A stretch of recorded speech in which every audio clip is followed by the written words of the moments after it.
Activate Your Introvert, a podcast by me, John Baker, for introverts in business and business leaders to help them tackle the 33% productivity gap due to ignorance of introversion, helping you unlock more productivity and more creativity so you get a better business. In this week's podcast, being understood by somebody who is not like you. I'm interviewing Victoria O'Farrell, an award-winning personality profiler. But first, if you would like to talk to me about any of the issues raised in this week's podcast, there's more details and how to get in touch at introvertinbusiness.co.uk.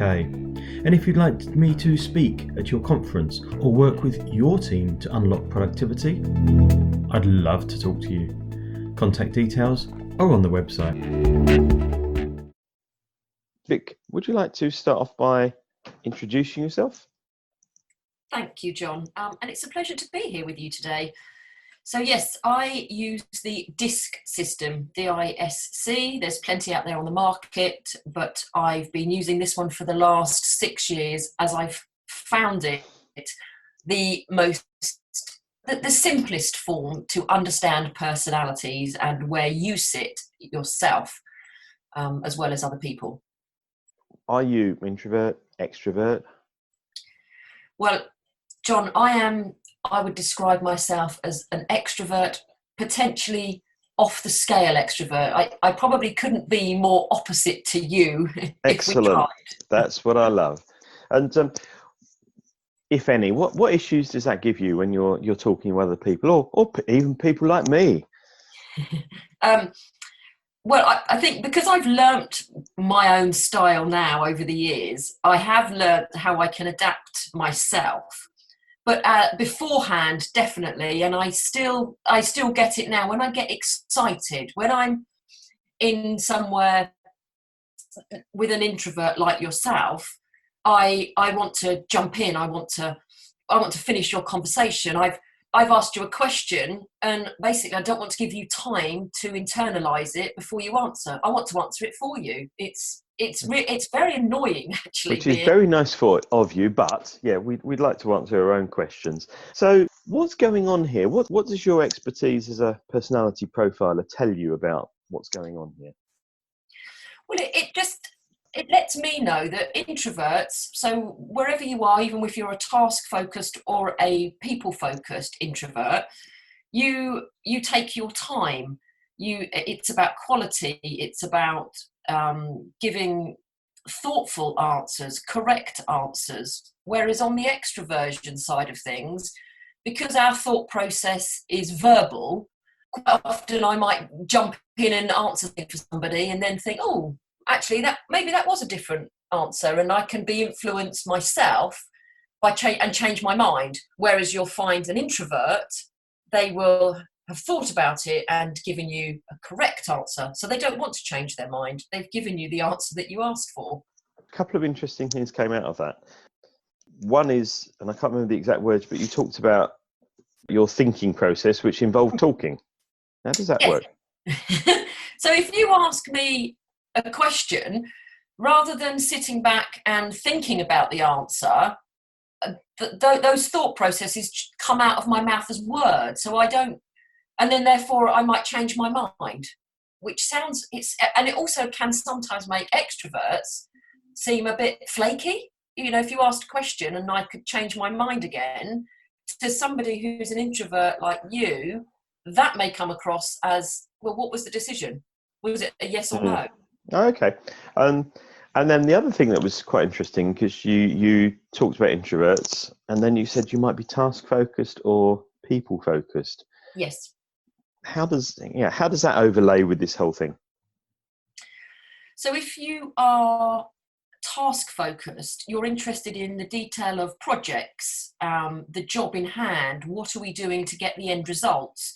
Whereas if you're people focused, you're more interested in who's involved in the project, who else do we need to bring into this project.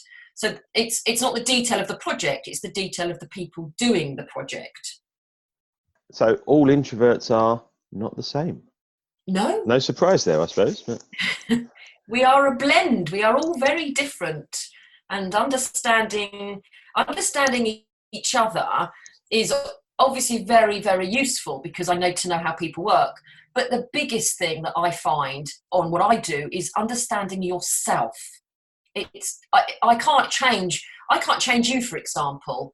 I know the way you are, but by knowing what my style is, I know how to adapt my style when I talk to you.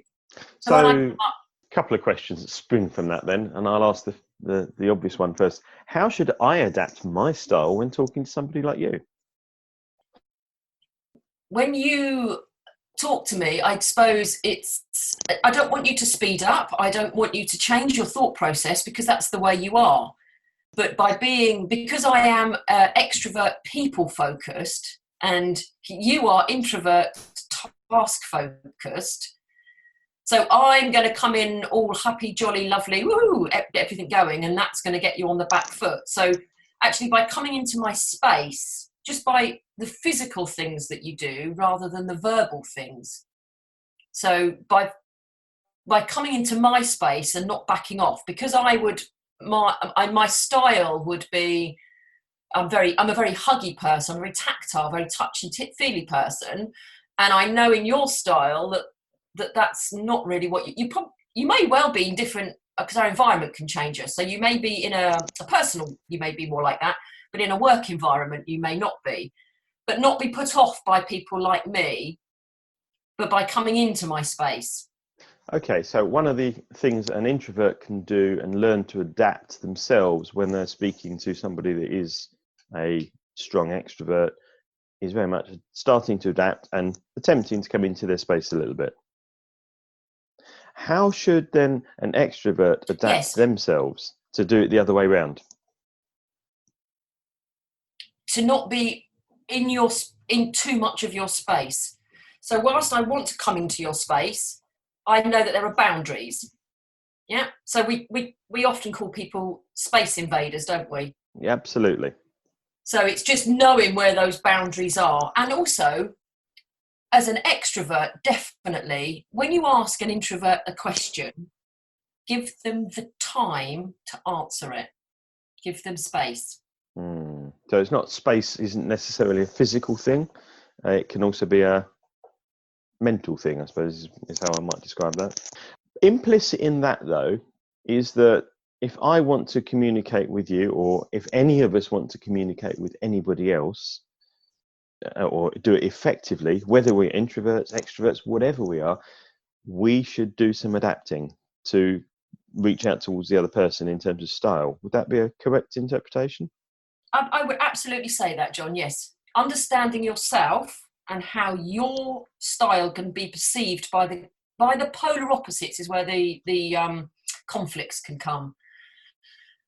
So understanding yourself and how you can adapt your style when you first meet someone so that you don't, what I would say, irritate or give any kind of rubbing up the wrong way. So what's the best way for somebody to understand themselves, and B, understand their polar opposite, because that gives them presumably the best chance to adapt? Well, by taking an online psychometric test, which gives Okay. an in-depth understanding. But there are simple things that you can do if you just ask yourself the simple questions of, am I outgoing or am I reserved? And am I more interested in the people or am I more interested in tasks? And that you can give we're a blend of all styles, but we have a dominant style. Some very simple questions, and having asked yourselves that, you then think about what the opposite person is and almost make assumptions, I guess, on what they might like as their style, therefore try and change myself. Yeah, okay. Absolutely. That's quite straightforward then. I was thinking it was going to be remarkably complicated. No. Once, and then I think the thing is, I've been doing this for a long time, so I know how to simplify it and how to get it across to people in a really quick, succinct way. So would it be fair? I always remember years ago. Sorry, Mum, but I'm going to put you in the spotlight now.